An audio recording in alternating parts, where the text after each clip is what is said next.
Hey everybody, Raul here for Bass Musician Magazine, and today we have the extraordinary honor of chatting with the most awarded bass player in the history of the International Bluegrass Music Association, Grammy nominated upright bass player, educator, singer, so much more, Missy Raines. Yay! Hey. So Missy, there's so many exciting things to talk about, and I've been listening to bluegrass music. You're involved so intrinsically in so much of it, so definitely want to talk about that. But we always like to go to the past.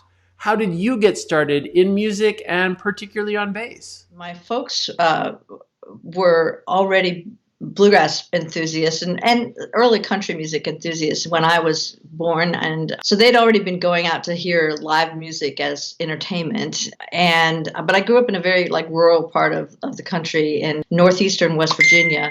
So, I sort of got dragged along to events early on, since I can remember, seeing live music played, being around a lot of other musicians. They would have neighborhood picking jams and that sort of thing. So I started playing piano first because there was a piano in the house. It belonged to my grandmother, and she gave it to one of my brothers, and started playing piano. And then I wanted to play guitar, and then I never thought about the bass, to be honest. It never even occurred to me.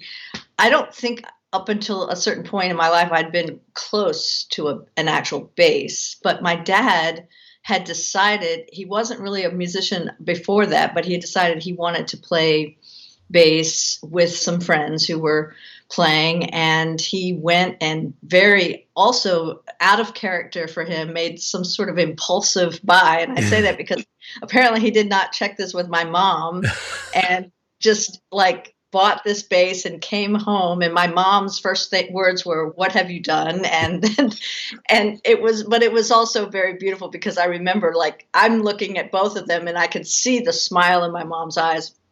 She was quite pleased, but they were being very cute about it. Anyway, he brought this bass into the house, and when you're a kid, and there's a new instrument, you're curious and you're fearless. And so I started to mess around with it.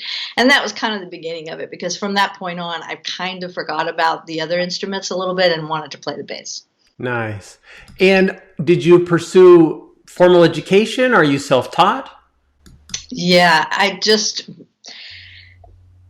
self-taught for the most part. I mean, I'd never had formal education. I watched a lot of folks in person. I listened to a lot of records, and every now and then I'd get some good guidance from a few players that I would stalk and ask questions of.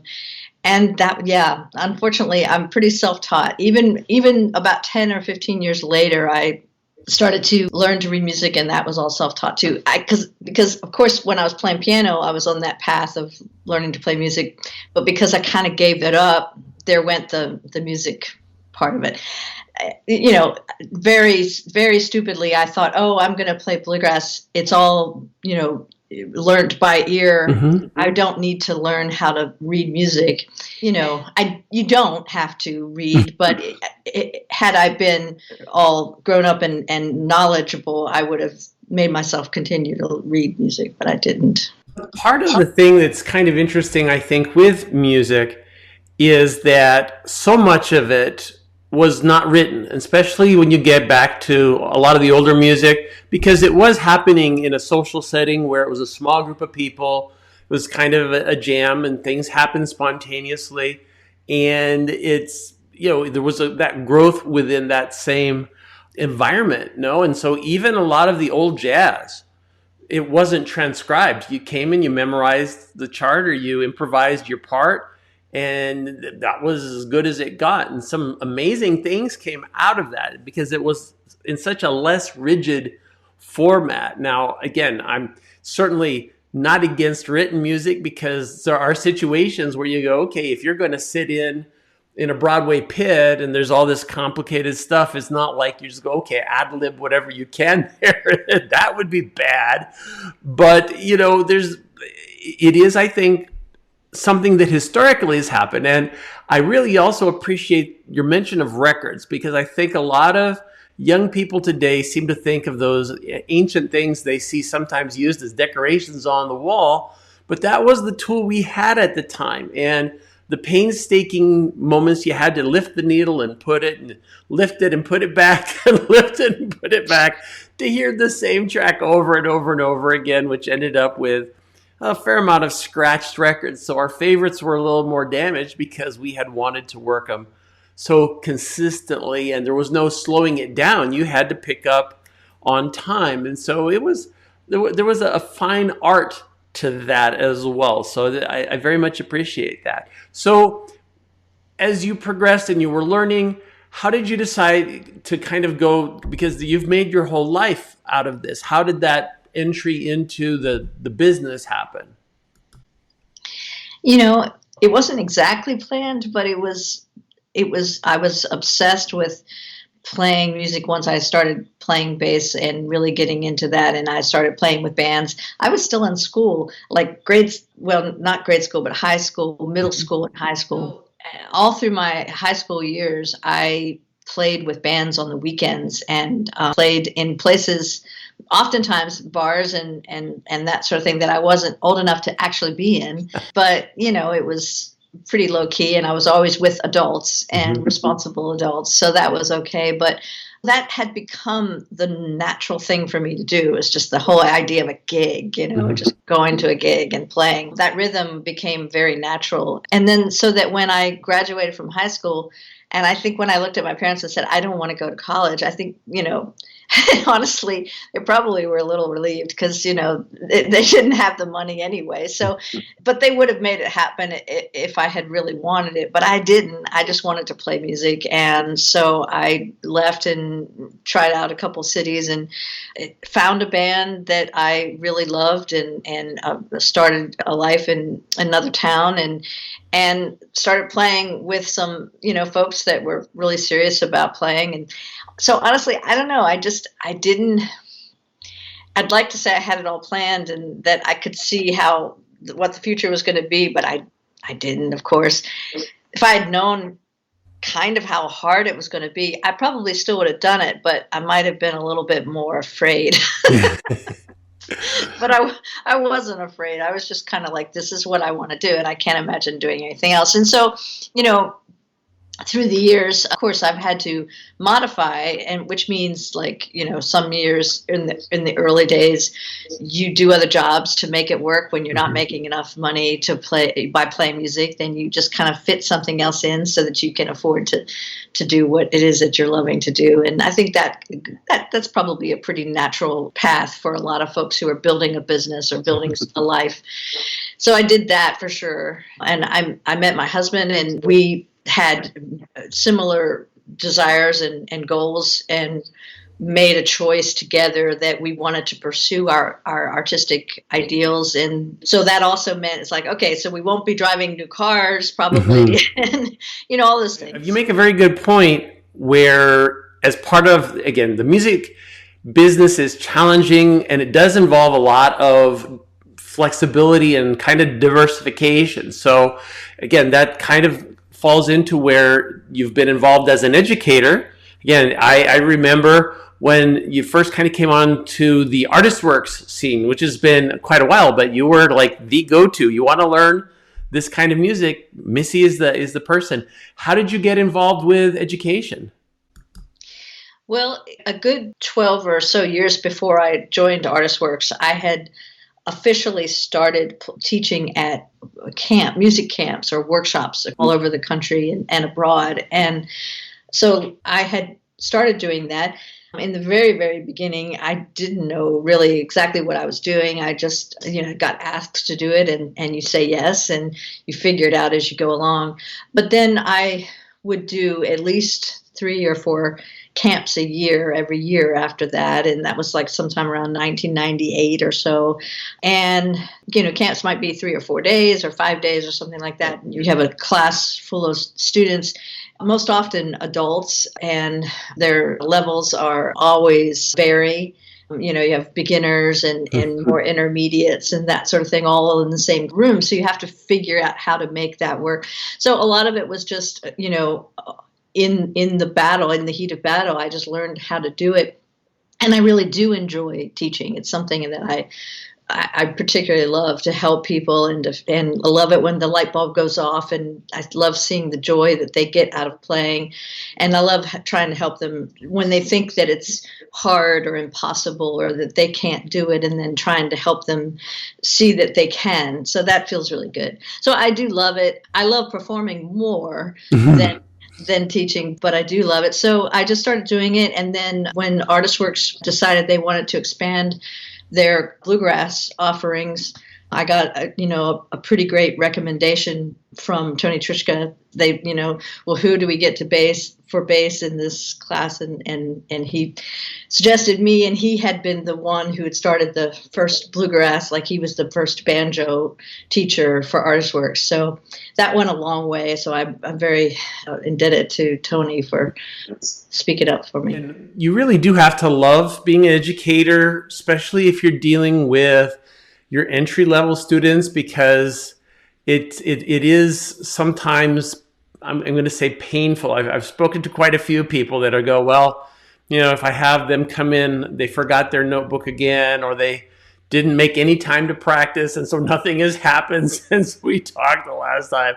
So it requires just a wealth of patience and kindness and perseverance. And, I think the realization that music may not be a career for everybody, but everybody can benefit from music in their life as an educational thing, whether it makes them a more rounded individual, culturally speaking. But they've seen all the studies about mathematical and analytical skills that can come with timing and things from music. So it is of great value to everyone, whether they decide to be a professional or not. So that's just great.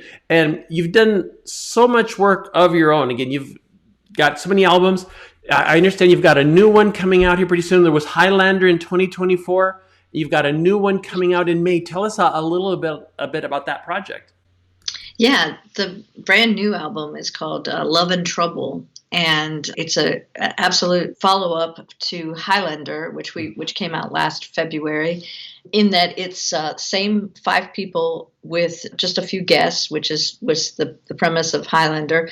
But this new album, and it's pretty straight ahead, what I would call hardcore bluegrass, but hopefully sounding a bit fresh, and some original songs on it, some songs that we picked out of old, more obscure vaults. Mm-hmm. And it's just sort of a second follow-up to Highlander, in that this band that I've been working with and traveling with now for about 3 years, 3.5 years, the synchronicity is really strong with us, and the vibe is really good, and I wanted to quickly capture that again. You never know what's going to happen down the road, and so it was a quick turnaround for me. In the old days, back when we were making albums, I think there was kind of a rhythm to making a record every year. I didn't have my own band back in those days, but I was a part of that whole scene a lot. But then as I started making my own albums with different bands and what have you, I saw other people make a record every year, but I usually take a little longer in between. So this was an out of character for me, just to go right back in the studio and hit out another one. But it felt really good. I'm glad it's over. Nice. Well, and you're also one of these unique individuals because you both sing and play simultaneously. And again, I am very one track. If I do one or the other, if you want me to sing, I'll sing. If you want me to play, I can play. But both at the same time are kind of right brain, left brain functions. How do you manage that? Oh my gosh. Well, that's been a whole thing. When I first started playing bass, like I said, when I was out sort of in my first bands at 18, 19 years old, making a living on my own, I really wasn't singing much. And I wanted to sing, but I hadn't like broken through the self-confidence thing and all that. So I didn't really start singing lead and really sort of fronting that sort of thing until I was in my 40s, which is quite late, I think. Now, like I said, I'd done some singing up to that point in with other people, harmony parts, maybe a lead or something, but it wasn't until I started playing as a duo with a really great guitarist named Jim Hurst. And during that time, it's 2 people with bass, guitar, we were up front, and I had to sing, and I wanted to, but it was a great opportunity for me. So, yeah, that whole thing of playing and singing, it really kicks your butt. And so I've thought, and this is something that I've also tried to teach through the years with my students. And, I have just gone after some of the greatest players that I know who play bass and sing. One of them is definitely part of the bluegrass world, maybe not necessarily completely bluegrass, but it's John Cowan, who plays with the Newgrass Revival. Mm-hmm. He plays electric bass and sings. He's, one of the lead singers for when the Newgrass Revival was touring. And I talked to him a lot about how to do it. You basically just have to separate them and learn one, and then you learn the other, and then you bring them back together. That's the only way I know how to do it now. And I still, after all this time, I will still find myself trying to do it all together at the same time. Mm-hmm. And it never works as well as if I just learn to sing it, and then I learn to play it, and then I learn it together. Oh, and I would think one of the challenges, because especially with bass playing and you have that percussive element, you may have moments when you're playing notes to complement the melody that aren't on the melody. So you're doing the coloring. And so like guitar players, especially rhythm guitar players, you're playing chords, you can sing a melody over that because you're both keeping time and staying within that realm. But with those little counter bits where you're putting in a note here and a note there, but your mouth is saying this other thing, that's where I kind of go, okay, that's getting a little too complicated, but that's very cool. Yeah. It's fraught with those kinds of things.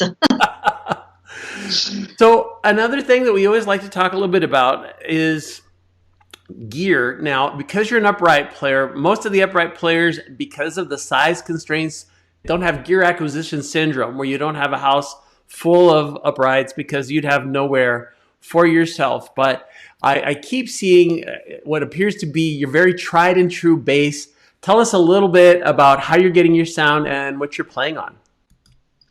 Yeah, so my go-to bass is actually the bass that my dad brought home that first day, a long time ago. Wow. Yeah, because I'm sure he didn't realize what he had bought. Well, none of us did at the time, but he'd gotten a 1937 K bass. It's a plywood, but it's one of, if you're familiar with K, which was an American company that they were making instruments in believe Kalamazoo, Michigan at the time. And they were making plywood basses that ended up being quite lovely instruments, and 37 was like the first year that they made these basses. So he just stumbled upon a really nice bass, and I kept it, because I lost my father when he was only 52, and so he died very young. So I was going to keep the bass anyway, but it turned out that it just became this bass that I really wanted to play. I've played a few other basses through the years, and I have other basses, but yeah, that's what I'm playing. Now, I did stop flying with it because I kept breaking it. Oh. Yeah, I mean, honestly, they did really fairly well with it over the scheme of things, but I just got to a point where I was like, okay, I'm not going to fly with this anymore, just not going to do that, take the risk. But I do, everywhere I drive, then I take it. And then I got another bass that, it's not a 37, but it's 1940 K, and I made it into a conversion. So I, made it so you could had a luthier take off the neck and then insert a bolt so that it can be put back on, and it becomes now two pieces, and you can put it in a Chadwick case. And then you just have the neck to carry. And I also own a Chadwick, but I prefer my other K to fly with. So I use that. Those are the instruments that I'm mostly touring with and recording with. And then I use an ear trumpet Nadine microphone on those, both of those. And then in addition, though, I also use a Fishman full circle pickup. So it's a combination of the two. And the pickup, which I love the full circle, but it's really just there just in case, the mic is just too much in the setting or whatever. So that's what I'm doing mostly. Yeah. Nice. Well, I've spoken with somebody, and we had the great pleasure to visit the factory where they make the Nadines in Portland, Oregon. So, Yeah. kind of a fun little tidbit there. And I believe it was the fellow there that was saying that supposedly the ideal placement for miking uprights is two microphones at about a 45-degree angle, about 3 feet away from them. However, that would mean you'd have to stay perfectly static during your entire performance. So that is not a practical. That's why they came up with the Nadine, because they figured, well, people are going to move, so we have to make something that will work well with that. So that's very cool. Looking ahead, do you have any? You have some tour dates coming up. What's in the works for the future? Yeah, we start out to promote this new album April 24th, and we start out in Virginia. Basically, the tour dates go into August with a pretty solid run up the East Coast, starting April 24th into like May 6th. And then there's a bunch of events in May, and then lots of festivals in June and July and August. So we're excited about that. Nice. And if people want to know where you're going to be, probably again, because they'll go, when they see this, they may go, okay, where is Missy now? Where would the best place to look? More on social media or at MissyRaines.com? Well, probably MissyRaines.com, and my tour page is going to always be updated with all the places. But we'd love to have folks also follow us on social media, because there's always something there typically. And so that's, we're on Facebook and Instagram. Yeah, MissyRaines.com, and you'll be able to find all the latest shows and everything that we have posted there. Well, Missy, we appreciate you taking time to share all of your story with us and your journey, and certainly looking forward to new music. As always, whenever I hear bluegrass, I can't help myself. I just feel happier. So it's just a wonderful thing that you're bringing to all of us, because certainly we could all use some happiness at any given time. So we greatly appreciate your work and your music. Folks, you've seen her here on Bass Musician Magazine, Missy Raines. Thank you so much, Raul. It's wonderful to talk with you today.